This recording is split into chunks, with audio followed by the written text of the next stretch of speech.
Assalamu alaikum and welcome back to the Bossy Jabbypreneur podcast. This is season 6. Can't believe it. We are here, season 6 and episode 79. And today, this particular episode is going to be a part of our PowHer series. So that's PowHer. So of course, we're going to be showcasing women, talking all about women on this particular in this particular series. So today's episode 79 is 7 languages of the wealthy and building an Akhirah mindset. So you guys know, those of you who have been around for a while, this is all we talk about on this particular station. And so I'm so excited to welcome our guest, Shazia Imam. She will be joining us. And just Shazia, welcome. First of all, assalamu alaikum and welcome. Please tell us a little bit more about yourself, inshallah. Click your button. Click your mic. Okay, as though just the simplest thing. Well, welcome everyone. Thank you so much for having me. My name is Shazia Imam, and I am a certified life coach. I'm also the host of the podcast Feminine and Fulfilled, and I'm very passionate about women being wealthy. Let's just get there right out the gate. I can do talk about all things about women and power and all of that, but I really have a soft spot for talking about women and wealth because it's a subject that we just shy away from, and yet it's probably one of the number one things that people are looking for, whether it's through money or through just living a wealthier life overall. I love it. And, that's really one of the reasons why I'm so glad you agreed to do this episode because I think, we need more of us. We need more powerful women having this conversation and this particular talk track. I've been doing this, for 7 years, this particular business, coaching women, etc. And I'm not sure how long have you been doing it, Eight Shazia? years, yeah, around the So same time. on the same, mashallah, right? Yep. And I feel like we were ahead of our time. Yes. Speak hmm on it. Talk a little bit Okay, about that. yes, I Yes. do. Hmm. I got my coaching certification. Gosh, I did my training back in 2014. So actually 9 years ago, I did my training. And at that time, I'll be really honest with you. When I was doing the training, I didn't tell anybody I was doing the training because it was so ahead of the game. Nobody was talking about it. And it seemed so out there. Growing up in the Muslim community here in the States, I grew up in the DC area and the Adams community, which is a great community. But to be honest, in the 80s, 90s, 2000s, there was a way that you did everything, the way that you acted, the way that you looked, the way your family looked, and coaching was not a part of that. Personal growth from a secular perspective was not a part of that.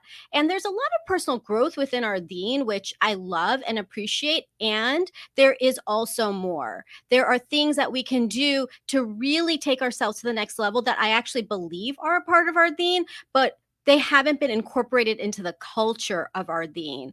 And so when I was doing this training, I loved it so much. And when I would come back home, I wanted to talk about it so much. I wanted to share with my friends, but I was embarrassed. I thought that they would think I'm out there and I've just gone up into the clouds and what's happened to Shazia and she's just gone off the deep end.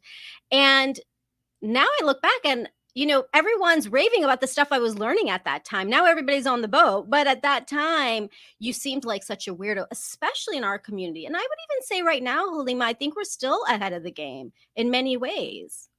For sure. And I think from a female perspective, more so, because I think Yes. from the male perspective, no shade, right? From the male perspective, it's like, oh, I can see what he's doing, or I can get on board to what he's doing. But from a female perspective, it's like a little bit like they're still looking at us, and even us sometimes we're shy to say this is what I do because people will look at us in a different light, right? Mm-hmm. We may not be invited to certain events or to certain things because we are in the space that we are in or because we're moving in the space that we're in. And so I wanted Mm-hmm. to talk a little bit about that because this is really about talking about communities of faith. And so, I'm sure for you and for myself, Muslim women follow us, but women from other faith traditions follow us as well. So, as communities of faith and Mhm. color, why is wealth a foreign concept? Why is talking about wealth so out there? It's something you do in private, it's not something that you outwardly express. Oh my gosh. I mean, where do we even start, right? I mean, whether you are any marginalized community, any minority community, wealth has not been accessible historically. And it has been used as a tool to oppress communities. Let's be really honest. When you can keep wealth and power to a certain group, it allows others to not have access to that. And then how do you perpetuate that? Let's actually talk about that too. You don't just perpetuate that by the systemic things that there are. I'm just going to make a broad assumption that if you're watching us right now, you have a sense of systemic racism in America. Okay. Like that exists. So even if we go beyond the systemic pieces of the systems that have been put in place to make sure that people cannot rise above, okay, and actually are put down and you know okay, I don't want to go into all of that because I'm not talking about social justice today. But what I want to say is, even beyond that, what's happening is that minority communities have been also taught to live in a state of guilt and shame. And this is the piece too, that even if we removed everything and we made everything equal and we actually gave people opportunity, the thing that is holding back marginalized and minority and disenfranchised communities is the mindset. Because what has been perpetuated over time is that there's this guilt, this shame, this not good enough, that I'm not worthy, that embedded. It's literally embedded in who we are. And so part of that is, quite simply, let's not talk about wealth. As a community, we don't talk about wealth. We actually, in the Muslim community too, I want to say this, we actually encourage a poverty mindset. We encourage it. Now, there is nothing wrong with being in poverty, but you don't have to be in poverty. Being in poverty doesn't make you more spiritual.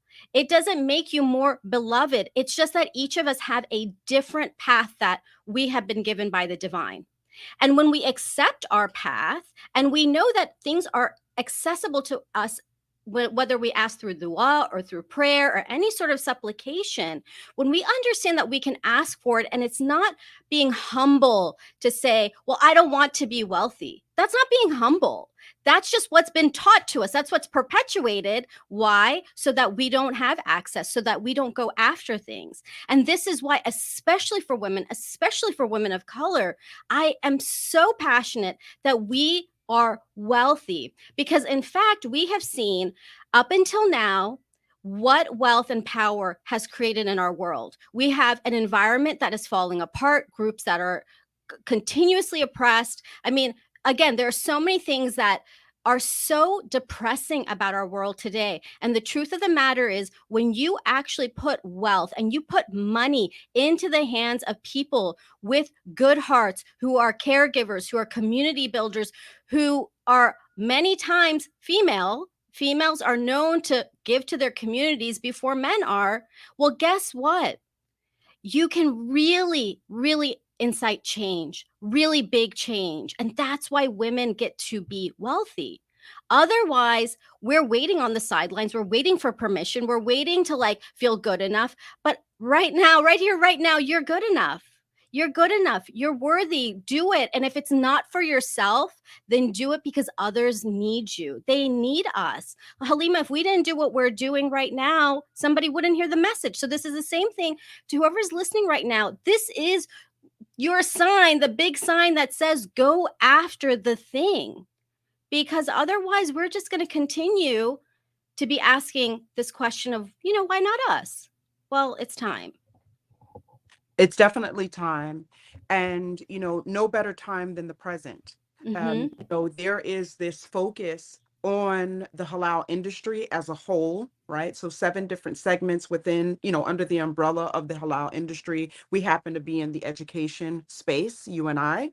And so, this is something that is rising. This is something that they're looking to, and just the industry as a whole. So the education industry as a whole, forget, tacking on halal, just the educational industry as a whole, it's on the rise, right? Mhm. Currently $1 billion industry. And so then you tack on halal education and how, as, women of faith, Muslim women, that we're entering into this space, and how, because of the background that we come from, a lot of women that come from our background are going to follow us because they understand that the element that they're looking for, not denouncing their faith and or beliefs, we're going to carry that element. Whereas maybe in other programs, they may not have necessarily, had that or had access to that, Mhm. or have access to that. I think about even events, that I've attended. Phenomenal, phenomenal, phenomenal events, but they were always missing the element that spoke to me as a person. Yes. Missing, right? So, it behooves us to take advantage of this time, inshallah. And so, the other thing that I wanted to talk about is I wanted to talk about why it's important to become wealthy. And before I have you answer that question, I want to talk a little bit about the Sahaba and the Sahabiyat during the time of the Prophet Sallallahu Alaihi Wasallam. And one of the beautiful things when you read into that history and you look at it from a business perspective, one of the things that they did is that there was an equitable distribution of wealth. Mm. And the reason that is so that what you were just talking about, how we need more wealth in the hands of the good. We need more wealth in the hands of women because 50% of women typically give back to their communities. Just 50% of women who start businesses, they're doing their focus of their business is to give back in a way to their community to solve some type of community issue. And so going back to the Sahaba and the Sahabiyat and how they distributed wealth is, maybe, some of them were giving 100% of a million, and then some of them were giving 100% of 1,000, or some of them were given 100% of just the food that they had in their cupboard. But, there was this equitable distribution. It was like whatever, they brought to the table, everyone couldn't bring $1 million. Mhm. Right. So, speaking of equity in this space. So my question is, why is it important for us to be wealthy and for us to have a wealthy mindset? Yeah, I love that example that you gave. I mean, the when I really think back to our role models, I think of Khadija radiallahu anha. I mean, I think that she actually isn't talked about enough. And she was so wealthy in her time. She was powerful. She exemplified what it means to have it all. Let's talk about that. To have it all. And this is a place where I think it's really important because wealth is something that allows you to have more and to be more of who you want, to be more of who you are, excuse me. So it is important for us to be wealthy because I'll tell you something too. I think for a long time I denied wealth because I thought, again, as I was sharing earlier, I thought it was bad to be wealthy and I thought it was good to be poor. There's that hadith about the poor will enter heaven like 500 years earlier. And so I also had this feeling of like, oh my gosh, well, it must be bad to want to be wealthy because they're more favored. But what I had to really understand from a spiritual level is again, where have you been placed in this life?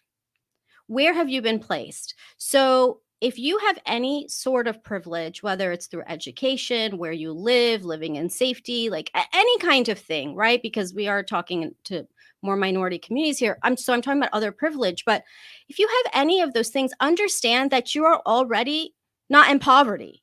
You already have access to something.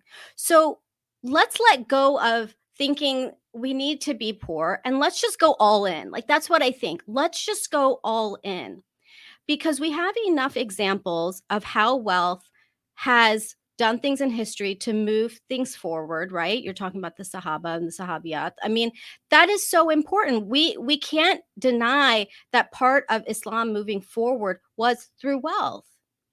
It was through wealth.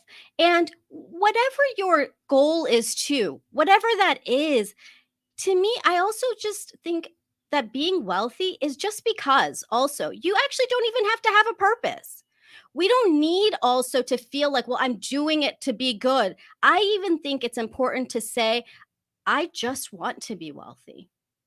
It's okay, just the same way you want anything else. There's nothing wrong with it. It's about letting go. If we take out this charge around wealth, this all these assumptions we have about wealth and we let that go, well, money's just an exchange. It's a way to be able to exchange money for services or goods or something.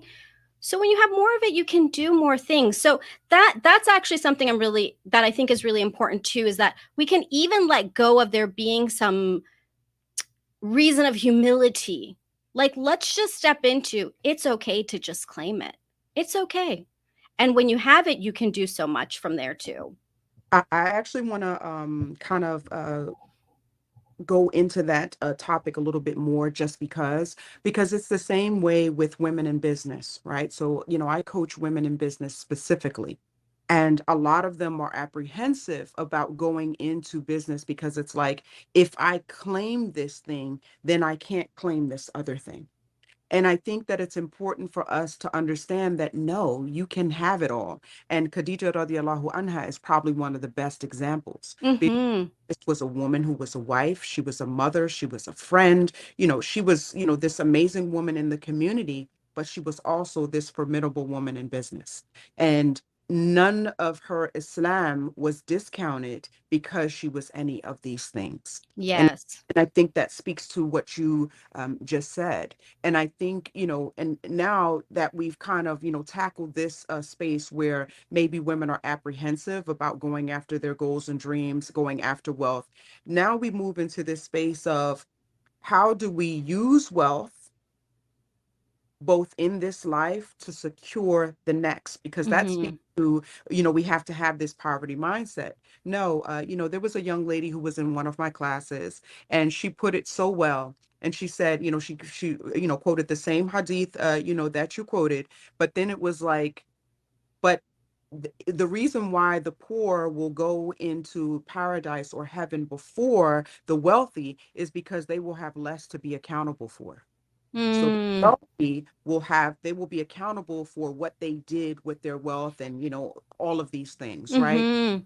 So there's there's just a difference. And you talked about it earlier where you've been placed in this life. No, not everyone has been placed in the same, space. But if you've been placed in a space where you can attain wealth, say you didn't start out, say you started in poverty, raise my hand, me. Mhm. But Mhm. you've been given this knowledge, you've been given these resources, you've been given all of these things to acquire wealth, Mhm.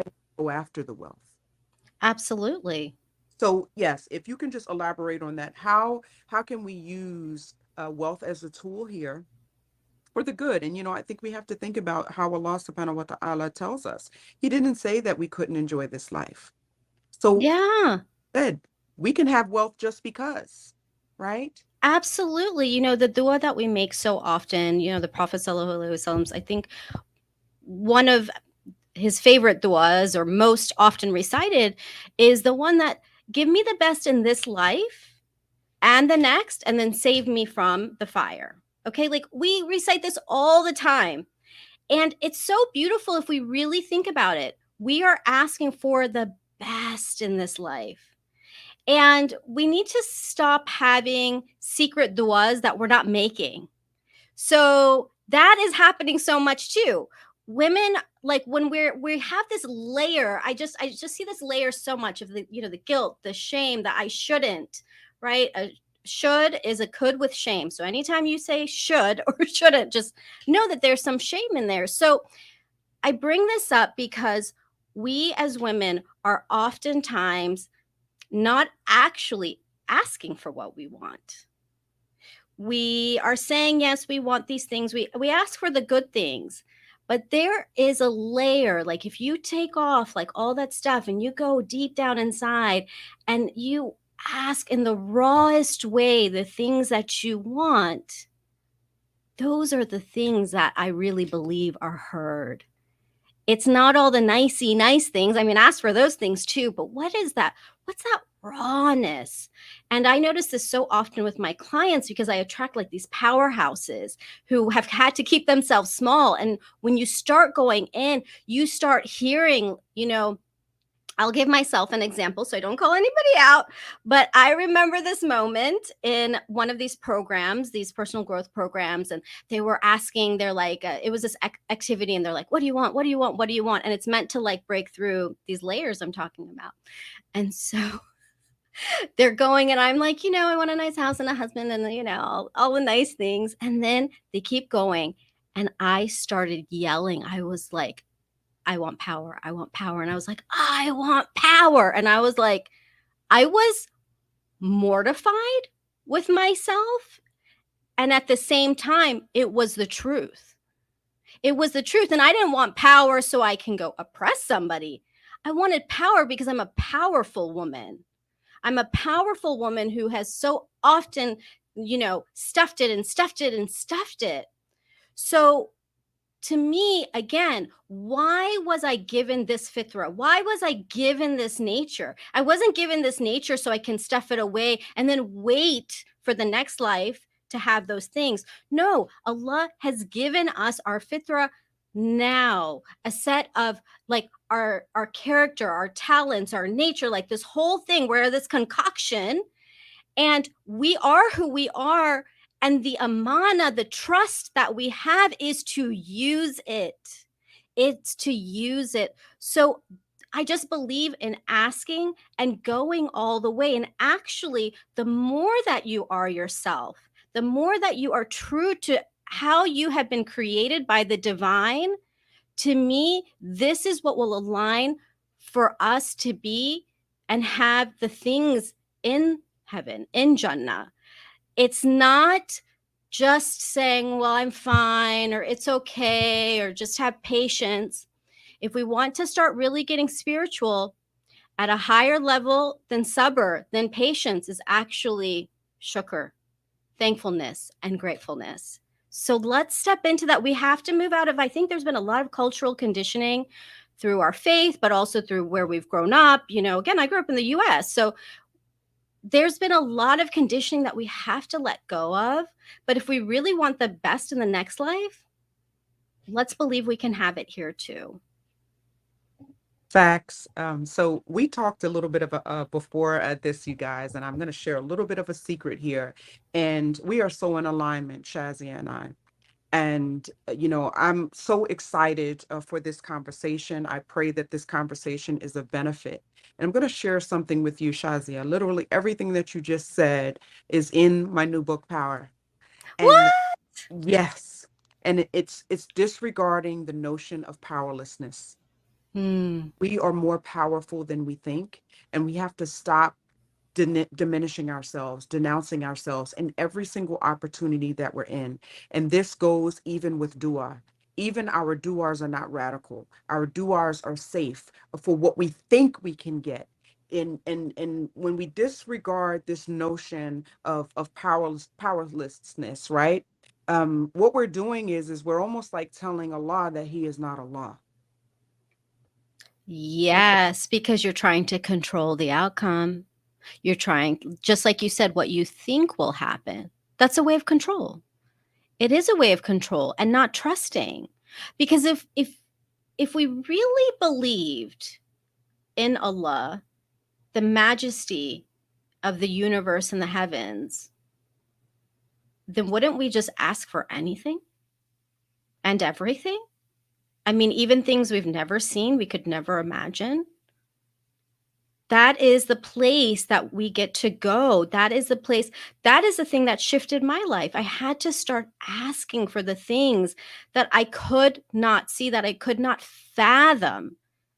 I started slow and I remember writing it down, and I was asking for things at the time that were huge for me, but they were so, when I look back now, and I read it, it was simple things like, I want to be in a relationship with somebody who loves and respects me. I want to look in the mirror and be happy with who I see on the other side.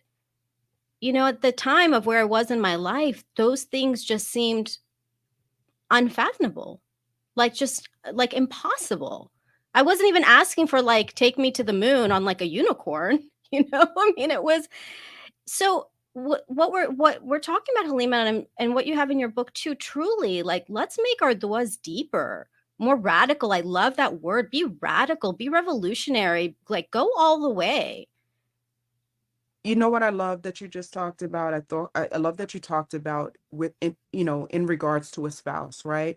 So, we're talking about wealth building, having a wealth mindset with regards to women, right? And I love that the name of your podcast is Feminine and Fulfilled. I left my corporate job because I wasn't fulfilled. And Mm, so love, right?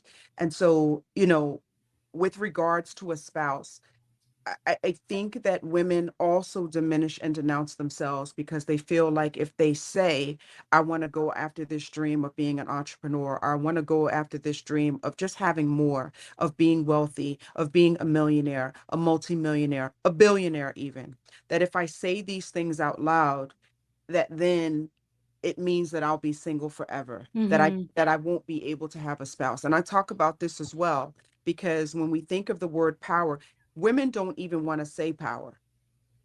They don't even want their name mentioned in the same sentence as someone wanting power. mhm. So how how did you come to terms with the fact that you wanted power? And what role did that play in you seeking a spouse? And then what were the conversations like once your spouse came along? What was Mhm. Yeah, that's such a good question, Halima, because the power piece has been the thing that I've stuffed away the most in my life. And not because my parents stuffed it away, they were very encouraging, not because there was anything, it was the socialization, like you said. I mean, people don't even want to use the word power. We are socialized to believe that if we are powerful and we are wealthy, then we'll be without love. I mean, just think about all of media, like The Devil Wears Prada. I mean, that's a great example. We always see these like powerhouse women in these like amazing positions, but they're alone. That is always the storyline, and it's really annoying. So let's again look at Khadija radiallahu anha. I really held strong to who she was. That's what kept me going, is that she was a phenomenal powerhouse businesswoman, kind, community oriented, all of those things. And she was also the one who wrapped the Prophet sallallahu alaihi wasallam with a blanket when he received the revelation. And I often think about that very tender moment. And I would hold on to that because I'm also very tender. Power and tenderness go together. Like it's about understanding that it's not one or the other. It's about finding that wholeness that women historically we haven't been allowed to have. So for me on my journey, when I was actually in a previous marriage, when I was making like writing these things down, so I couldn't even imagine that that marriage was going to end. I just knew that I wanted something that didn't exist in my life currently, and it felt weird to write it down because that marriage was ending. But in our community, I thought, well, I'm going to die an old maid because I was going to become a divorcee. I'm Desi, South Asian. So, I mean, we're hardcore about not liking the divorces, or we didn't. So I was so worried about being alone, but I still asked for that. And so when my marriage ultimately ended, I had started this journey of personal growth, and I just made a promise to myself that I would never allow another human being to stop me from being who I am, because I had done that to myself. I don't even blame my former husband. It was me. I tried to be all of these things so that he would love me, so that he would stay with me. And again, what did I do? I made that relationship more important than my relationship with my creator. And when I went on my journey with myself and learning who I am and and figuring out like, well, who am I if I have nothing? And I found myself. I found my power again. I found that vibrance again. I found my freedom, that by the time I was getting introduced to people, I was magnetizing men. Like I started noticing like men would be looking at me, and I was never that person. Okay. Like I wasn't. But all of a sudden I would go places and I would see men staring at me, talking to me. And I was like, okay, well, I'm just being myself. And so my husband now, we ended up meeting during that time. He got quite lucky if he's watching. I'm lucky too. He's wonderful, mashallah. The thing that he still says to this day of why he was so into me was because of my energy. Not because, oh, well, you're so beautiful, you're so smart, or this or that. He can say, a lot of other things, but he said the main thing is your energy. You just seemed like you were living life. And I was. And so for me, the journey was actually that pure acceptance of myself and allowing myself to be as big as I could, risking it to be all of it, risking myself to be powerful and tender and risk myself in a relationship, because that's a vulnerable position too. But I was willing to do that because what do you have to lose? Again, I had put all my faith back in Allah. And I had literally said, I'm on this path. I don't know what to do. Send somebody from the sky. I used to make that dua. You can send somebody from the sky. And I really felt like that's what happened from that deep faith. So, alhamdulillah, now we've been married going on 8 years, mashallah. That's so beautiful, alhamdulillah. And I think, we're talking about wealth. So wealth is everything. Wealth isn't just money. Wealth is everything, right?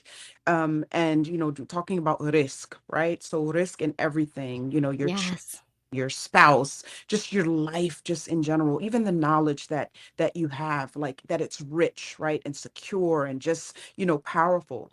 And I love that, and I really wanted to ask you this about, your spouse being a powerful woman and then still attracting a spouse. And, I asked that question because a lot of times women, they just say, I'm one of, I'm in that space now, I'm a Hmm. divorcee as well, am I going to find, a spouse that's going to, love me exactly how Halima is, right?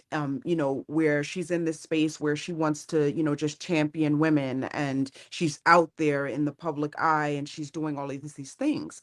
And I'm the same like you know, I continue to make that dua because the man that is connected to Allah subhanahu wa ta'ala is going to be the man that gets all of this, right? Yes. All of this. And the duas that I have to make is not about necessarily changing myself. It's about, how do I become the best version of myself and just go all in, like you said. And then bi'idhnillah, he's on the other side doing the same thing. How do I become all of who I am and just put it out there? The other thing I talk about is the power of vulnerability, and you just brought that up. It takes people think, you talked about shame, you talked about guilt. And, it takes a very vulnerable person to put themselves out there, to fall in love again, to put themselves out there in business, whatever it is. It takes being vulnerable and courageous. And a lot of people think that those are not attributes of powerful people, but they are, right? Yes. That being vulnerable is actually one of a big attribute of being a leader. And I want to say this, being a great leader, you need to be vulnerable. And again, we can look to the Prophet sallallahu alaihi wasallam. He didn't always think he had the answer. He let other people lead. He passed the baton to other people. He let people go in front of him. There were so many things. That right there, that's vulnerability. That's having compassion. That's understanding that I don't know everything and being Yeah. okay with, well, this person knew better. Let's follow so and so's way.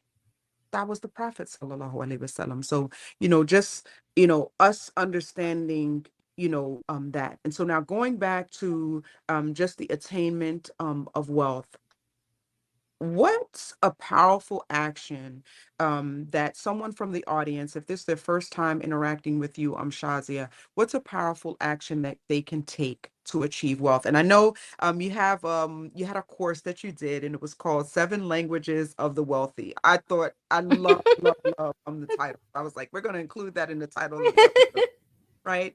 But tell us a little bit, maybe give us a tip or two from the seven languages of the wealthy. But what's a powerful action that someone from the audience can take to become wealthy, inshallah? Yeah, I love this question because it actually ties into what you were just talking about with vulnerability. So here is a really powerful action you can take. And it doesn't take any money, it doesn't take any time, it doesn't take any resources, but this is very powerful. So when it comes to vulnerability, the action is to be vulnerable with your Lord. This is the powerful action that you can take right now. And what I mean by being vulnerable is to really ask for the thing you want. Really ask for it. Whether it's a spouse, whether it's money, whether it's children, career, whatever it is, whatever, fulfillment, but ask for it as though you're talking, as though you're having a conversation. And let go of the formality, let go of the control of like, well, that's not realistic or that's not going to happen or oh my gosh, here's all the things that have happened that haven't worked out. No, like let it all go and be vulnerable. You don't need a guard up with Allah. Allah already knows what's in your heart, okay? Spoiler alert, Allah knows. So you're not hiding anything. So stop hiding from yourself. When you get vulnerable with Allah, when you take this action to say, I want this thing, and I ask you, and I want it. And you can keep talking like you're just talking to a friend, and here's why, and however you want to say it. I don't want to say too much because you get to say whatever you want, but you're literally declaring it. You're declaring it. Allah already knew anyways, but now you're saying it out loud to yourself. And it is these decision points when you say things out loud that start to change the trajectory of your life. So this action actually isn't meant to be done silently. Let me clarify that. Say it out loud. Say it out loud so you hear the audio. You hear your voice in your ears. You send it and you leave it with Allah and you trust in it, but you make that declaration. You make that ask and watch and see how your life begins to shift. This is like the very, very, very first step. This is everything I ever teach. It always comes back to this moment right here. And, I will tell you, I will bear witness to what you're saying. When you become convicted in what your ask is, and what you're saying, what you feel, etc., Allah gives it to you. Yes. Allah gives it to you. When you kind of will Yeah. maybe, like you whisper it, it's prolonged. But when you say it with conviction, Allah, you said that if I made dua and if I prayed for a thing, you are shy to bring my hands back empty. You Mm. said, Allah, Yeah. conviction, conviction. I love it. Yeah. I love it, Masha. Yeah, and it's just so sweet. I love that you brought that up too. Yeah, Allah wants us to ask. Like what? Like it's just isn't that so nice? Like that is the main thing is that we turn back and we ask and we ask and we ask for more. And we ask for more. It's not too much. Keep asking, keep asking, keep asking. And then of course there's steps after that, but this action right here to be really vulnerable, to really ask, to ask with conviction, yes. And you're right, it does. It gets answered in the most miraculous of ways. I mean, sometimes I'm still, whether it's myself or my client,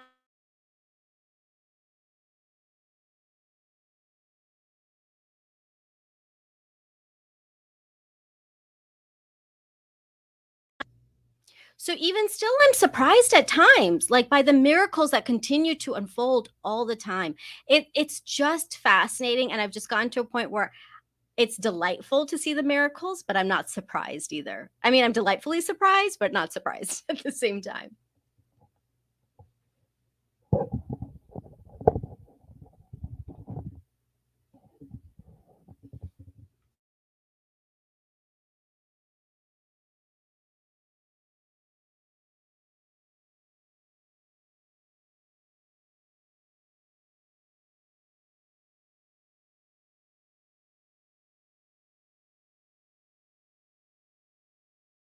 I think I was muted too.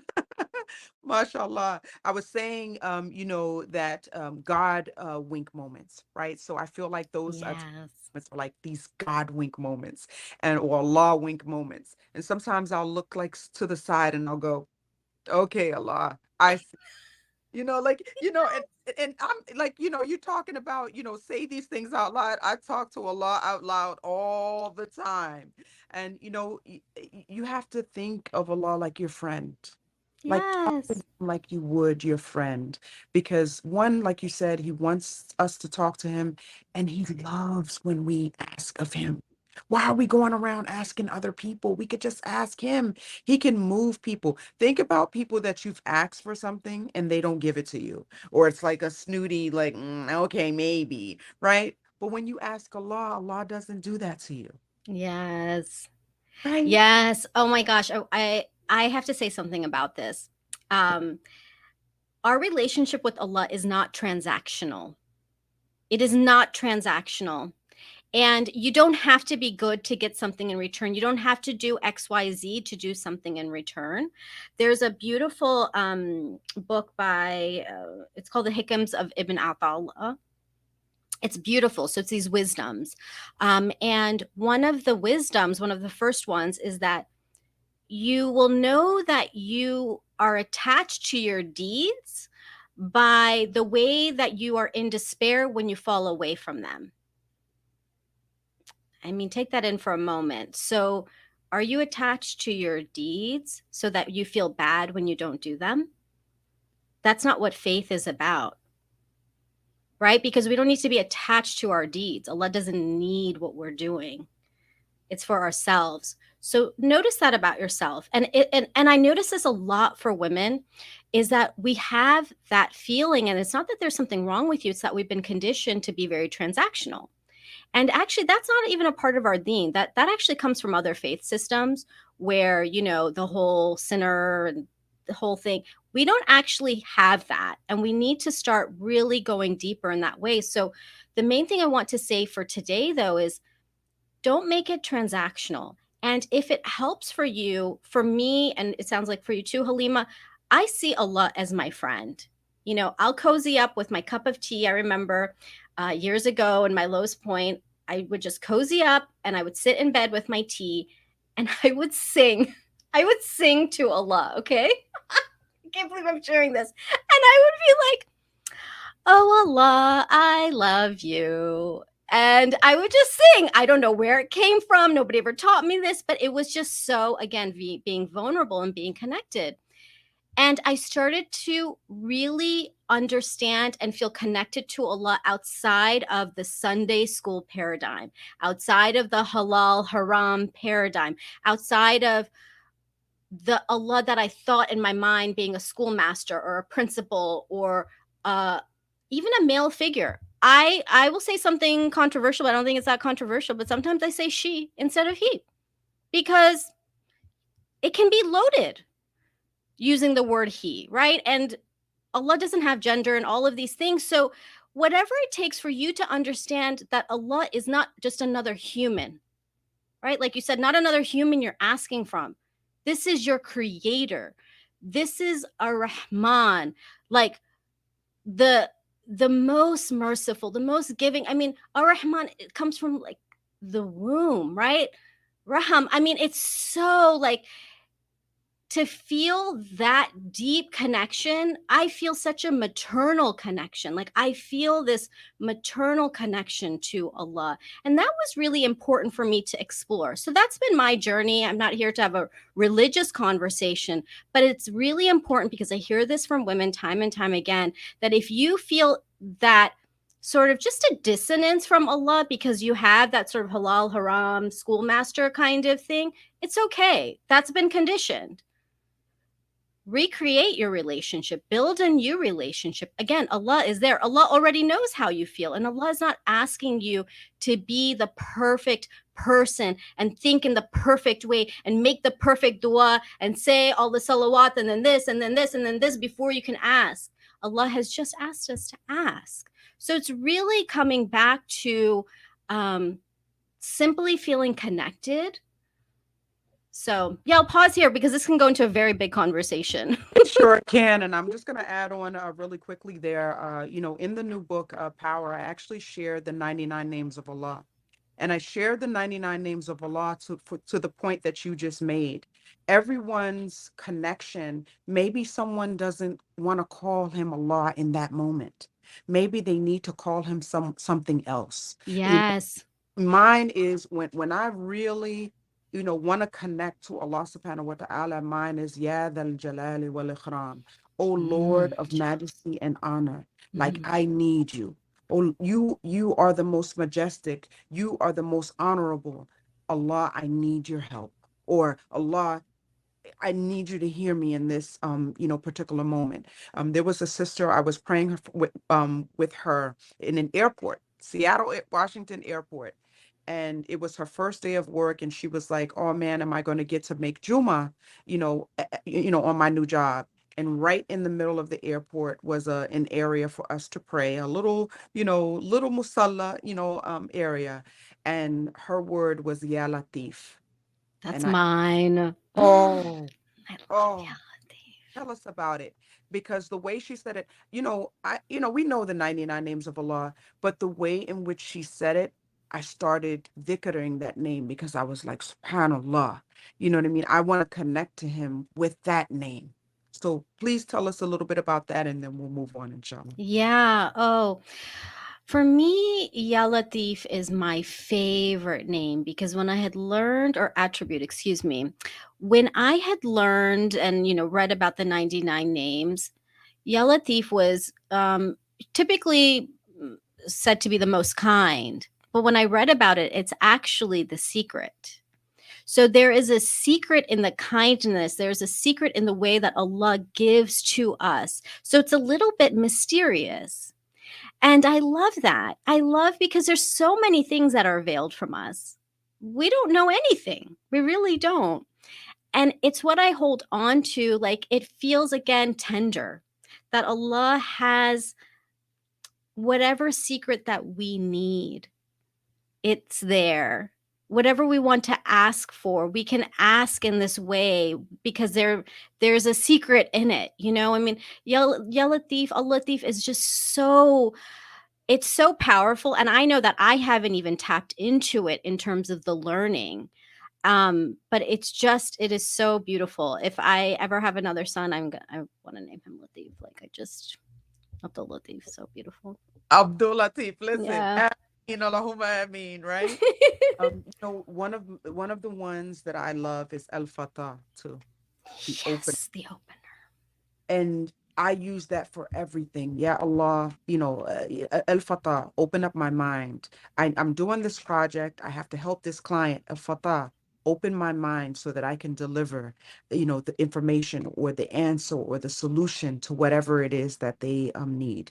Al Fatah, open up the pathway. I need new clients. Hey, goal is 4 new clients this month. Al Fatah, open up the pathway. Al Razak, the provider, provide. Mm-hmm. There's so many ways, and again, ways to unlock this wealth mindset. These are some of the names. This is us just calling on our creator to unlock the risk, that is available, to us, and that Allah has available to us. So which ayah of Quran powers your business? Okay, so it's a really interesting one because very technical. So in Surah Baqarah, I believe it's Ayah 282, it speaks about contracts. And it speaks to how if you go into, I'm not sure that the seer of it, if it's specific to money, like a money exchange. To me, my understanding is it's an agreement. So when you go into an agreement with somebody, you need to write it down. And this is a really important one that has been a driver in my business because it's easy, before I became a coach formally and certified and all of the things, I was naturally doing it. I imagine you were too, Halima, right? It's doing I would totally do it for free. Still, I love it so much. However, as a business, I understand that when somebody invests in themselves, that's when the change happens. And when they make that decision to invest in themselves, and I have a business that can support that as a coach, then it's important for me to make sure that is in writing. The terms are clear. There's a clarity in that exchange because there is an exchange. That's how things work.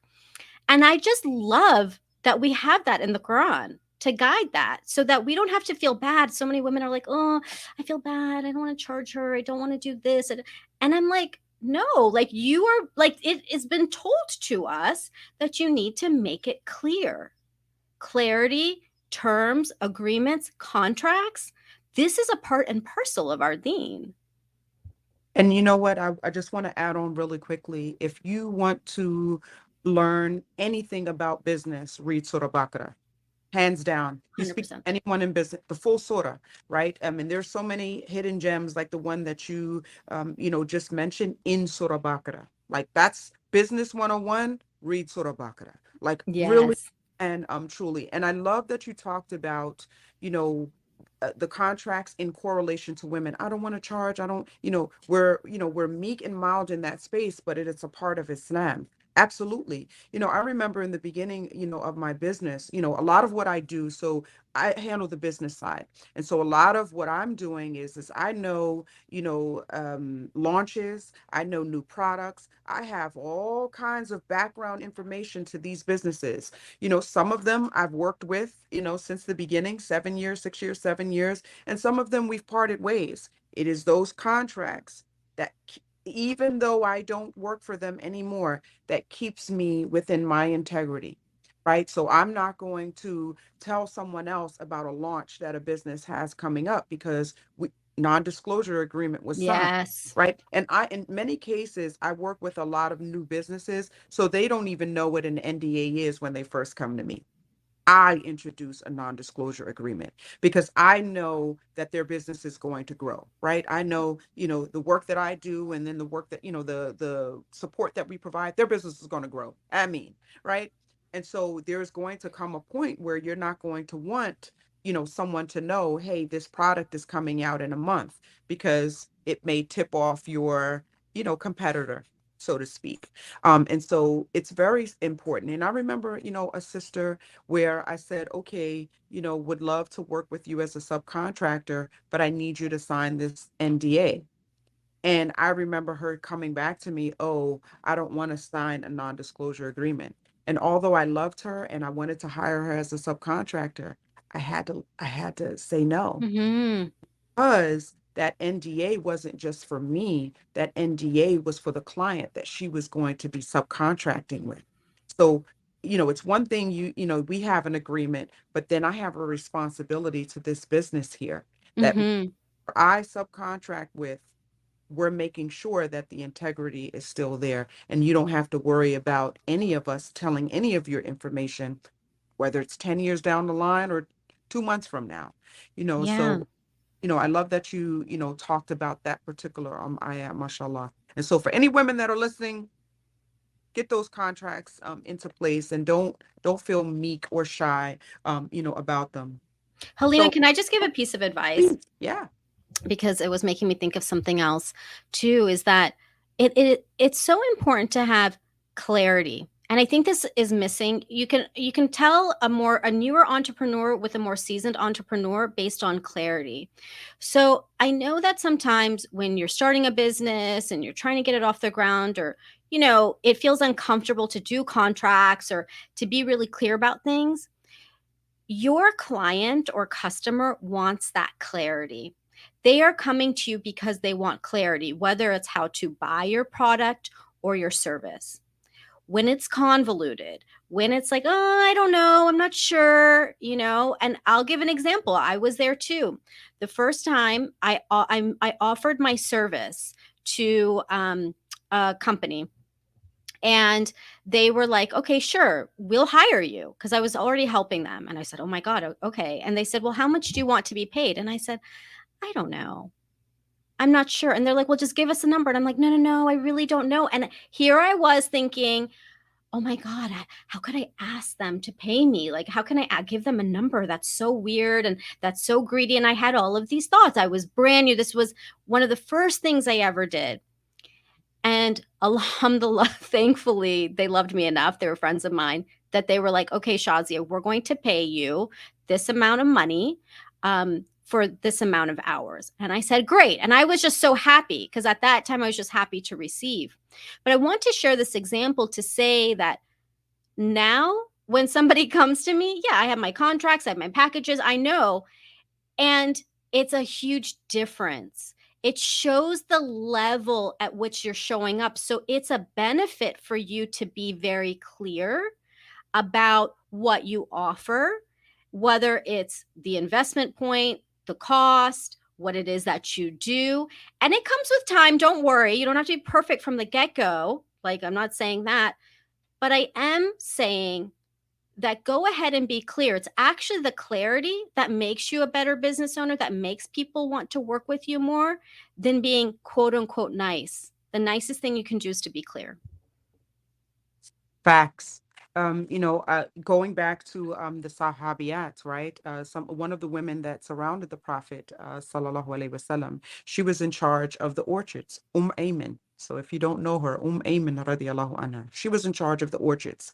And so, the men were away at war, and, the women were handling everything back home. And Ayman radiallahu anha, she was in charge of the orchards. And so she took care of them, and they were flourishing. And so then, the men came back, and, the Prophet sallallahu alaihi wasallam, who left her in charge, came and he said, okay, we're going to give the orchards back. And so he offered her, some money for her caring for the orchards. And so he offered her an amount, and she was like, no.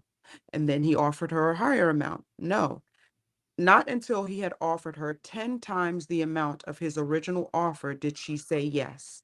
And it speaks to what you just said, Shazia, because you were shy to, say how much you would charge, but then as time has gone on, you know what your worth is, and I'm sure you probably would never charge what you were charging, what you were paid then. I already know, because I was there too. And just really quickly before you answer, because I want you to answer, there was a comment here from Sister Nini. She said, "Mashallah, great info. It's always great to hear from other Muslim entrepreneurs, as it gives you clarity on not only the biz, but also our religious obligations." So I thought that was really cool. But please, talking about worth really quickly. And I think worth leads into your conversation, which is about wealth. When we don't charge our wealth, it keeps us in poverty. When we charge our worth, it leads us to being Mm-hmm. wealthy. Mm-hmm. Oh, yes. Okay. So I love it. Yes. What what what I was paid at that time, and that was for consulting, just a small consulting thing. But even when I think about what I first had as my packages as a coach until now, I mean, very, very different. And it is a conversation about worth. Definitely, I know my worth as a coach. I mean, you come to me, your life, it will transform. I mean, alhamdulillah. Like, that's not from me. I'm a conduit. I know that this is my role that Allah has given. So if a woman comes to me, yes, I know my worth. But here's what's even more important is I know my client's worth. This is the piece. This is where it actually doesn't matter what my package is. It matters what you believe your worth is to invest in yourself. That journey is how things change. I know that I hear so often, and I was this person too. I can't afford it. I don't have any money. Oh my gosh, how much is it? And so much of the conversation was being built around the money conversation. But the money conversation is truly a worth conversation.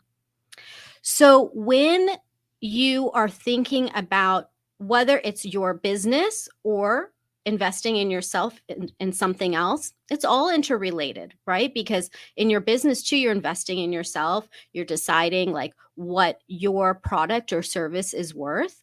And the same thing if you're going to go purchase something.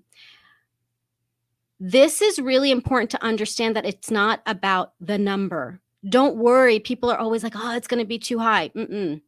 You need to really feel into what is the exchange. I keep talking about exchange because it's not that somebody is taking all your money or that you're taking somebody's money.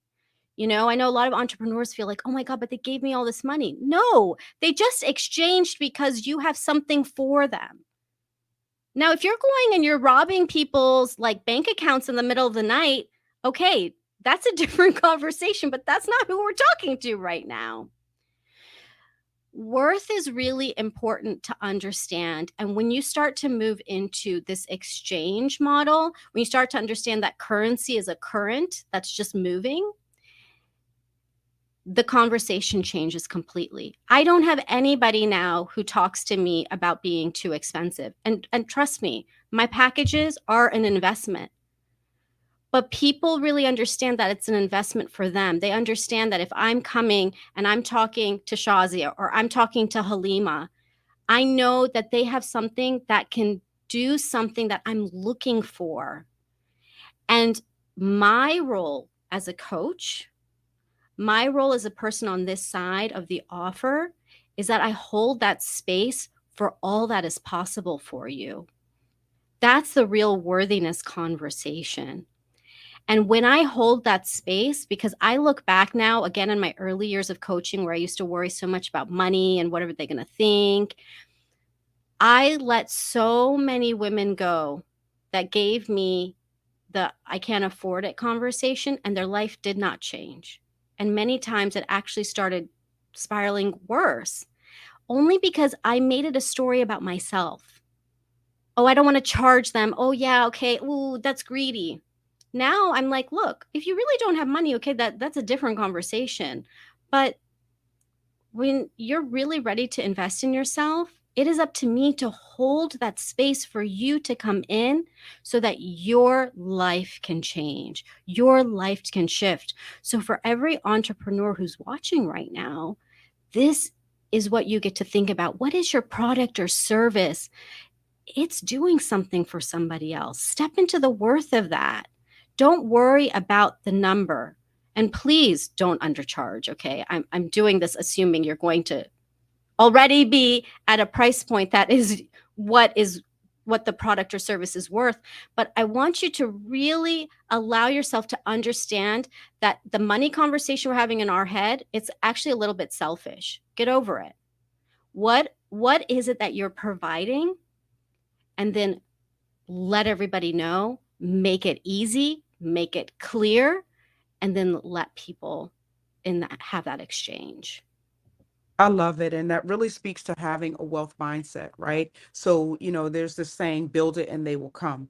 When you believe that the price that you are charging for your product or service is worth it, the people who, you attract, they'll believe it too. And Mm-hmm. so if you're charging $1,000, you're charging through $2,000 for a coaching session.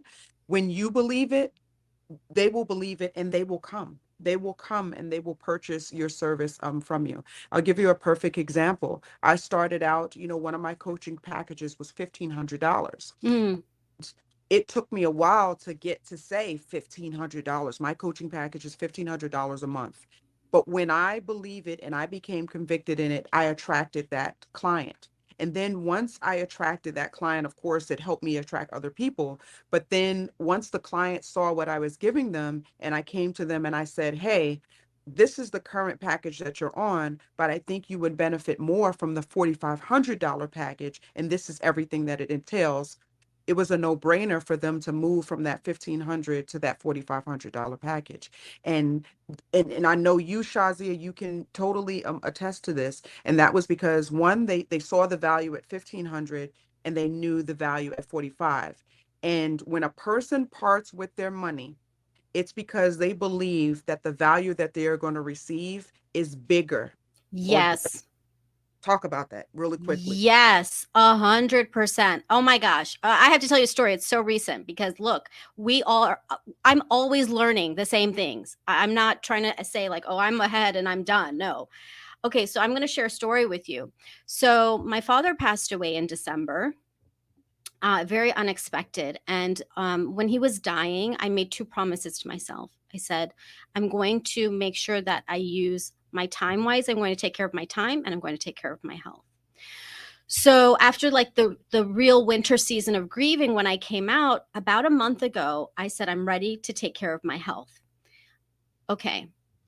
I go to Equinox. If you don't know about Equinox, it is like the bougiest gym in the world. I'm like, I don't know why anybody goes here. Why would somebody spend so much money? So I go to Equinox, I get a tour. I mean, it was amazing. They have the most amazing amenities. There is a reason it is so bougie and it's so expensive. So I decided, okay, I'm going to sign up. It is $217 a month for a gym. Okay. I've never spent that on a gym, but I knew that this was something important to me. So I invested in that. So the woman who signed me up also, of course, was like, you should do personal training. So I said, in my mind, I went back to the old things I do. How much is it? Oh God, it's going to be so much. And I still do that. Look, I'm Indian at the end of the day. Okay. So I do that. But then I have to check myself. So I kept what she said in my mind, and you get a free session with a trainer. So I did it. And then I just decided to go all in.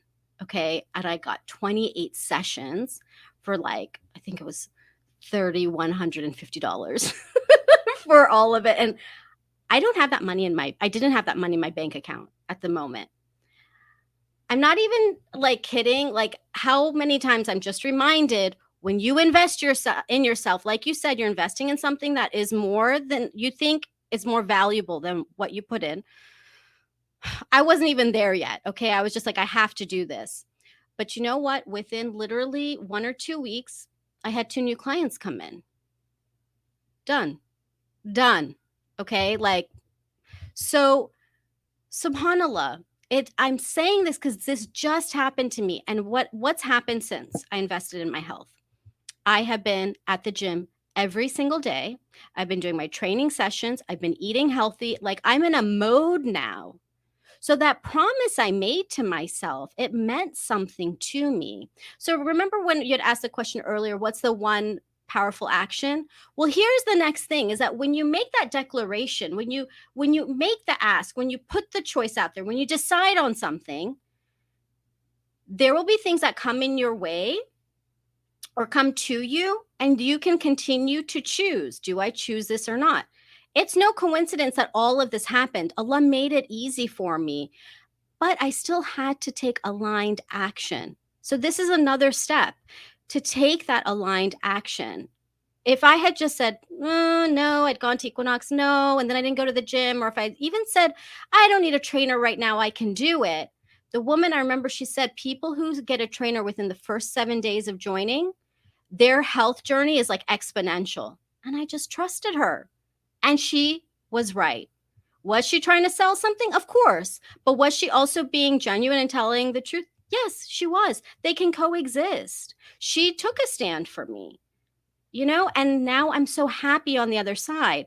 So again, the points here are taking that aligned action. And when it comes to investing, gosh, like Halima, I'm sure when your clients come to you or new women come to you, their businesses grow, they flourish. So yes, there was a money investment, but that ROI, when you invest in yourself, the ROI is always more. And not just more, a lot more. It's always taken care of. Always. I have yet to see when it hasn't been. Alhamdulillah. This is just the law of investing in what is aligned to you. Not investing in everything, but what is aligned to you. Listen, Shazia, I could talk to you really all day. I We have really the time. could. SubhanAllah, and I feel like we've covered so much, in this episode, but it all falls under this umbrella of wealth and what a wealthy mindset is. Because I can even think about what you're talking about with taking care of your physical health, that will help with your wealth too. And I'm talking about money. Like you take care of your physical health, your mindset changes. Think about when we fast for Ramadan. Like when we fast for Ramadan, there's a cleansing that happens and it helps you to think more clear. Same thing when you take care of your physical health, it'll help you to think more clearly. It's so amazing, and inna lillahi wa inna ilaihi raji'un, and may Allah, make your father's grave spacious and wide, and may he be of the people of Jannat al-Firdaus. Ameen. Allahumma ameen. Amen. You know, and you thinking, taking that moment, that pivotal moment of a parent, passing away and using that, for the betterment of yourself, you will benefit for sure, 100%. But the people that Allah has aligned with you, they will benefit exponentially too, because they are Yes. coming with a coach that is clear, even clearer than what she already was, and being able to be present, as their coach. So just so I received that. Thank you, Halima. you're welcome. Phenomenal, phenomenal, phenomenal, Shazia. Listen, I'm gonna connect with you offline. We have to do something together, inshallah. So how can the audience connect with you if they want your coaching services? And yeah, let them know. Oh, What's the okay. website? All that Well, good I have a gift. Okay. I have a gift. So that first step, that powerful action, I'm going to give you a gift for that. It's called my 100 Dreams List template.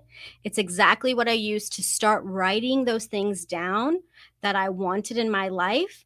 And that's what expanded things. I have a tutorial that goes along with it. So it's like a mini just email course. You can sign up and get that for free. It's my gift at thelifeengineer.com/dreams. So thelifeengineer.com/dreams, grab that and then we'll be connected. But you can also find me on Instagram at The Life Engineer. You can find me on Facebook at Shazia TLE. I'm at Feminine and Fulfilled. Plenty of good nuggets there. And my website is thelifeengineer.com. Love it, love it, love it. You heard it here. Make sure you go and check out all of those things. And the podcast is phenomenal. I've watched several of the episodes. So phenomenal, phenomenal. Thank you. Just information, the layout, everything. Mashallah. So Jazakallah khair, everyone, for joining. Please go follow Sister Shazia. She gave you all the deets a little bit earlier. My inspirational quote of the week.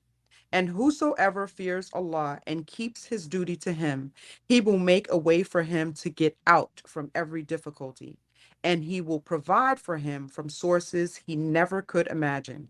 And whosoever puts his trust in Allah, then he will suffice him. Verily, Allah will accomplish his purpose. Indeed, Allah has set a measure for all things. And that's Surah At-Talaq, verse 2 to 3.